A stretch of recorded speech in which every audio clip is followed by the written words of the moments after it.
परमेश्वरलाई धन्यवाद दिँदै यो सुन्दर बिहानमा फेरि पनि म हजुरहरूको अगाडि आएको छु।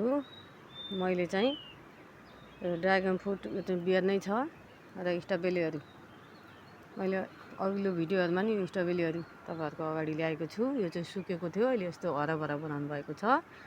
तपाईँहरू विदेश स्वदेश नेपाल होइन जहाँ बसेर यो भिडियोलाई हेरिरहनु भएको छ नछुटाइ हेर्नु होला। यो भिडियोको साथसाथै मैले जीवित र क्रियाशील वचन पनि ल्याएको छु है।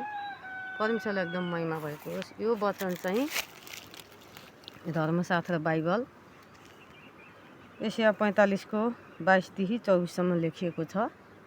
यहाँ यसरी लेखिएको छ, परमप्रभुले चाहिँ हामी संसारको मान्छेलाई चाहिँ आफूपट्टि फर्क भनेर चाहिँ यहाँ उहाँले यसरी भन्नुभएको छ। म तपाईँहरूको अगाडि पढेर सुनाउने छु। मतिर फर्क र उद्धार पाओ, हे पृथ्वीका सबै पल्लो छेउका हो, किनकि म परमेश्वर हुँ र अरू कोही छैन। मैले आफ्नो जीवनको शपथ खाएको छु।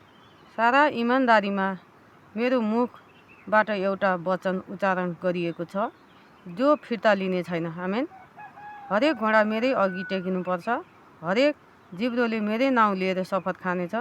मेरो विषयमा तिनीहरूले भन्नेछन्, परमप्रभुमा मात्र धार्मिकता र शक्ति छ। आमेन।